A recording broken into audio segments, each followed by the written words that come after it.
TikTok cartonne depuis maintenant 2-3 ans, mais il n'est pas trop tard pour réussir à votre tour. Au contraire, il y a une immense opportunité à saisir. C'est pourquoi j'aimerais vous partager mes meilleurs secrets et astuces afin que vous puissiez booster votre visibilité sur TikTok. Je vais dans un premier temps vous expliquer comment fonctionne l'algorithme de TikTok. Je vais ensuite vous donner une structure type et idéale pour que vos TikTok deviennent virales. Et je terminerai par vous donner des conseils afin de fidéliser votre audience de sorte à ce qu'elle vous suive sur le long terme.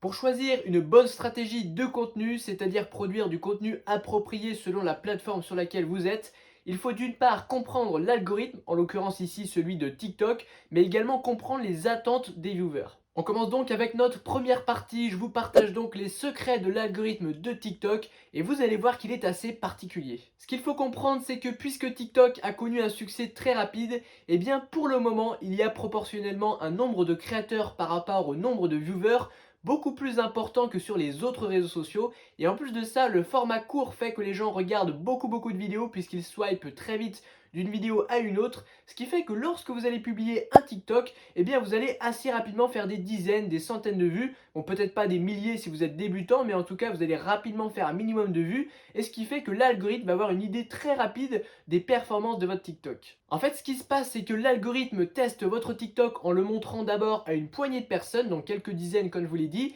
et puis si les retours sont bons, c'est-à-dire que votre engagement est bon, que les gens like, partagent, surtout qu'ils ne swipent pas trop vite, eh bien il va le montrer à plus de monde, donc déjà aux gens qui sont déjà abonnés à votre compte, mais aussi aux gens qui regardent le même type de contenu. A l'inverse, si votre engagement n'est pas bon, eh bien les vues vont se stopper net. Jusque-là, rien de bien différent comparé aux algorithmes des autres réseaux sociaux tels que YouTube et Instagram, ils font plus ou moins la même chose, mis à part que sur TikTok ça va beaucoup plus vite et se fixe une idée très vite des performances et surtout de la visibilité qu'il va donner à votre TikTok. Mais là où il y a une grosse différence, c'est que sur TikTok, si l'algorithme estime que les performances de votre TikTok ne sont pas bonnes, eh bien non seulement il ne va pas le montrer à de nouvelles personnes, mais il va également pas ou très peu le montrer aux personnes qui sont déjà abonnées à votre compte. Tandis que sur YouTube ou Instagram par exemple, eh bien même si votre taux d'engagement est plus faible que d'habitude, eh bien YouTube va quand même pas mal montrer votre contenu à vos abonnés, peut-être moins que si les performances avaient été bonnes, mais quand même pas mal, comparé à TikTok qui lui va stopper net les vues. Mais pour autant, ça n'est pas forcément un inconvénient sur TikTok et je vais vous expliquer pourquoi. En fait, à partir de ce constat de fait, je vais vous expliquer comment adapter votre stratégie de contenu. D'abord, ce qu'il faut comprendre, c'est que si vous ratez votre TikTok, donc quand je dis rater, c'est rater dans le sens où votre taux d'engagement est mauvais, ça ne veut pas forcément dire que votre contenu en soi est mauvais, mais disons qu'il n'est pas adapté au code de TikTok, eh bien sachez que ce TikTok ne sera dans tous les cas pas montré à votre communauté, donc en réalité c'est pas trop grave, comparé à YouTube par exemple, où si vous faites de mauvaises vidéos, eh bien votre communauté vont le voir, ils vont être déçus et ça va très certainement avoir de lourdes conséquences sur votre futur contenu, ce qui n'est pas du tout le cas sur TikTok, parce que si votre contenu est mauvais, il n'est pas montré, donc au final on peut faire énormément de tests, on peut tester plein de trucs même si on n'est pas du tout sûr que ça va plaire, et je vous encourage à produire un maximum de contenu sur TikTok, c'est vraiment ce qui marche. Du coup, vous pouvez et je vous encourage à produire un maximum de TikTok chaque jour. Vous pouvez en faire plusieurs tous les jours, c'est-à-dire 3, 4, voire même 5 ou 6 tous les jours, ce que vous ne pourriez absolument pas faire sur YouTube. Parce que si vous publiez 6 vidéos de 10 minutes tous les jours, je peux vous garantir que votre audience ne va pas suivre le rythme et ça serait complètement contre-productif. Par contre, sur TikTok, vous pouvez très bien le faire. Je vous invite à tester pas mal de formats, tester pas mal de choses. Et certes, il y en aura certains qui vont pas fonctionner, mais de toute façon, ils ne seront pas vus. Et puis, sur les 5, vous en aurez peut-être chaque jour un qui va péter et ça va suffire pour faire exploser votre compte TikTok. L'avantage évidemment, c'est que puisqu'on est sur un format court, c'est plus rapide d'en produire, on peut assez facilement en faire plusieurs par jour sans y passer des heures et des heures, ce qu'on ne pourrait pas faire sur YouTube. Alors pour autant, ça ne veut pas dire que vous ne devez pas travailler vos TikTok, bien au contraire, on va le voir par la suite quand je vais vous donner une structure type et idéale. Il y a quand même des règles à respecter, il faut jouer un petit peu sur les bruitages, sur la musique et on va en parler. Du coup, on en arrive à la deuxième partie de cette vidéo, je vais vous donner une structure type que vous allez devoir recopier et qui vous permettra clairement de maximiser les chances pour que votre TikTok devienne viral. Bon déjà, je pense que vous l'aurez compris, sur TikTok, les gens passent très vite d'un contenu à un autre. Vous devez donc mettre le paquet pour captiver les gens dès les premières secondes et je vais vous donner quelques stratégies pour le faire. Bon du coup, ma structure idéale pour un TikTok, elle se décompose en 3 parties et la première c'est donc l'intro qui correspond aux 5 voire aux 3 premières secondes de votre TikTok. Pour captiver votre audience dès les premières secondes, il existe différentes stratégies que vous devez travailler et je vais vous en partager 4 dès maintenant. Mon premier conseil, ça va être de commencer votre TikTok directement avec une phrase qui fait polémique. Ça marche extrêmement bien, ça ne laisse pas les gens indifférents. Ils auront probablement un avis sur la question, peut-être que ça va les irriter, peut-être que ça va les rendre joyeux. Quoi qu'il en soit, ça va les inciter à rester et seulement ensuite vous allez pouvoir développer la question, c'est-à-dire donner votre avis éventuellement, etc. Ensuite, une deuxième astuce que je peux vous donner, ça va être de clasher quelqu'un ou alors de le critiquer ou de répondre à une attaque. Alors bien sûr, faites-le de façon bienveillante, mais les gens aiment voir les clashs, les gens ils aiment voir les gens se taper dessus, etc. Donc c'est également un bon moyen de fidéliser. Ensuite, ma troisième stratégie, elle consiste à commencer votre TikTok en faisant une promesse. Ça marche très bien sur pas mal de réseaux sociaux, notamment YouTube. Donc lorsque vous commencez, vous dites par exemple après ce TikTok, vous allez savoir faire ça ou alors vous allez savoir telle information, etc. Il faut évidemment que votre promesse elle soit intrigante, qu'elle donne envie d'aller voir. Et puis franchement, ça a de très très bons résultats.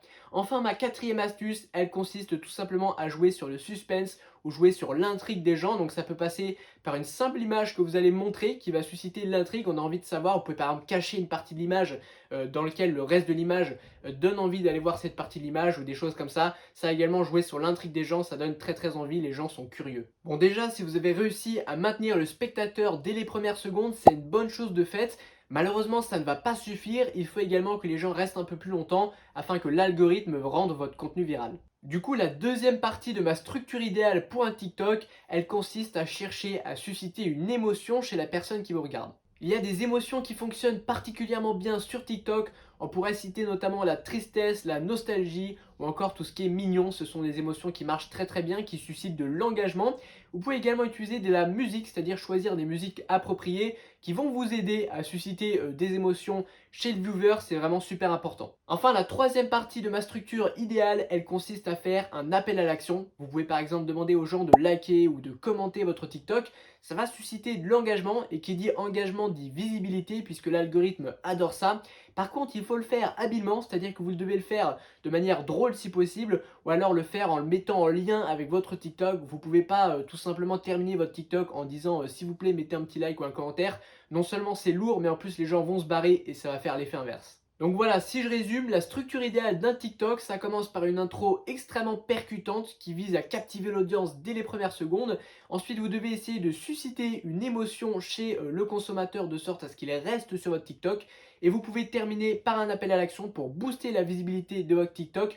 Par contre, je le précise, l'appel à l'action, il n'est pas obligatoire. Vous pouvez très bien en rester sur la deuxième partie. N'oubliez pas également que tout ce qui est bruitage, montage ou même musique va clairement donner du dynamisme à votre TikTok. Donc c'est pas parce qu'on est sur un format court qu'il faut sous-estimer tout ça, bien au contraire, ça va donner un gros plus à votre contenu. On en arrive donc à la troisième partie de cette vidéo. Je vais vous montrer comment fidéliser votre audience parce que c'est pas rare qu'on voit des gens qui ont des TikTok qui deviennent virales, ils gagnent beaucoup d'abonnés, mais très vite après leur succès s'estompe puisqu'ils n'arrivent pas à maintenir les gens sur leur compte TikTok. Je vais donc vous donner tout un tas d'astuces de sorte à fidéliser votre audience. Bon d'abord, c'est peut-être pas ce qu'il y a de plus important, mais il faut quand même pas le négliger. Veillez à bien soigner la présentation de votre compte TikTok. Donc je pense bien évidemment au logo, à vos miniatures, etc. Pour ce qui est du logo, je vous conseille vraiment de rester sur quelque chose de simple et épuré. Ne cherchez pas à utiliser 36 000 couleurs, à mettre un maximum de détails, parce que bien souvent ça fait l'effet inverse. Pour ce qui est des miniatures, je vous recommande également de rester sur quelque chose d'assez épuré. Il y a pas mal de règles à respecter, notamment le nombre de mots que vous allez devoir mettre sur votre TikTok. Je vous recommande vraiment de ne pas dépasser 5 mots parce que les gens vont vraiment passer très très vite d'un TikTok à un autre. Ils auront à peine le temps de lire ce qu'il y a marqué. Donc souvent on utilise 3 mots pas plus, au maximum 5. Ça doit évidemment être des mots qui sont bien choisis, qui sont en rapport avec votre contenu. Donc ça c'est très important. Mettez également les mots suffisamment grands pour que les gens puissent les lire. N'oubliez pas que quand les gens naviguent sur TikTok, ils voient la miniature en petit à côté de plein d'autres miniatures. Donc n'hésitez pas à utiliser des couleurs vives pour que votre contenu ressort avec des mots bien visibles et sans forcément mettre trop de couleurs parce que ça fait vite un peu clown et pas assez professionnel. Ensuite, mon deuxième conseil pour fidéliser votre audience et sans aucun doute le plus important, c'est que vous devez définir un thème général pour votre compte TikTok. Ce que je veux dire par là, c'est que si vous vous éparpillez trop, c'est-à-dire que vous produisez du contenu qui à chaque fois n'a rien à voir, un coup vous allez faire un TikTok sur le tennis, ensuite vous allez en faire un sur la pêche, eh bien ça sera complètement contre-productif puisque les gens qui vont vous découvrir depuis un TikTok, eh bien ils vont peut-être s'abonner mais ils ne seront absolument pas intéressés par votre futur contenu. Donc d'une part, il ne va pas vous suivre, donc vous allez évidemment pas le fidéliser. Mais en plus de ça, TikTok va considérer que ça va faire chuter votre taux d'engagement, puisqu'à chaque fois qu'il va montrer à vos fans vos futurs TikTok, eh bien, il va voir qu'ils ne sont pas intéressés. Donc sur le long terme, ça va complètement vous pénaliser et détruire votre croissance. Donc voilà, vous n'êtes pas obligé de choisir un thème extrêmement précis, il faut quand même vous laisser un peu de marge de manœuvre pour produire du contenu régulièrement, parce que comme je vous l'ai dit, il faut produire beaucoup sur TikTok. Par contre, ne choisissez pas un thème trop large, sinon là, vous n'allez jamais réussir à fidéliser. Si vous souhaitez avoir plus de conseils pour créer une audience sur TikTok et sur les réseaux sociaux en général, j'ai créé pour vous une newsletter gratuite dans laquelle je vous partage les secrets qui m'ont permis d'obtenir 35 000 abonnés sur ma chaîne Clash Amac. Je vous donne tout un tas de conseils pour créer une audience sur les réseaux et même la monétiser pour pouvoir en vivre et gagner votre liberté. Le lien est en description, c'est complètement gratuit, alors profitez-en. À présent, je vous invite à aller voir une autre de mes vidéos que l'algorithme de YouTube vous recommande en cliquant juste ici. Quant à moi, je vous dis à très bientôt. Pensez à mettre un pouce bleu pour me soutenir. Ciao!